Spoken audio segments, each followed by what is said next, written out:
Hello guys, 9 মাসে 6 মাসে video দেওয়া পাবলিক আবার ভিডিও নিয়ে চলে এসেছে। আজ ছিল সেকেন্ড ইয়ারের ফার্স্ট দিন। সব থেকে জুনিয়র থেকে একটু সিনিয়র হয়েছে। একটু ফুটেজ নেওয়ার জন্য ক্যামেরা খুলেছিলাম। এ কিছু বলতে এসেছিল, ক্যামেরার অ্যাঙ্গেলটা সেই ছিল।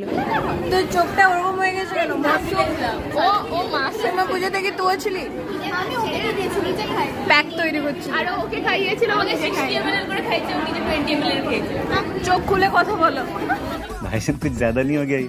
আর এখানে হচ্ছিল এর ওর পেছনে লাগা, যেটা বাঙালি ভালো পারে। আর ভিডিও স্টার্ট করলে এরা এমন রিয়াকশন দেয় যেন ভাসুর শ্বশুর এসে দাঁড়িয়েছে, লজ্জায় তাই মুখ ঢেকে দিচ্ছে।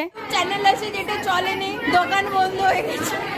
बाल बाल बच गया रे देवा। আজকে ছিল ফার্স্ট দিন, তাই কোনো কিছু ক্লাস হয়নি। ওরিয়েন্টেশন হচ্ছিল, তাই একটু পরে এর ওর নকল করে ডিপার্চার দিয়ে চলে আসি রুমে। তারপরে রুমে এসে দেখি বৃষ্টি শুরু, কারণ পুজোর আগেও আমাদের ক্লাস ডিউটি এইসব দেখে প্রকৃতিও কেঁদে ফেলেছে। এবার শিওর দেখা হবে। ডেলি হাগামুতা হলেও ভিডিও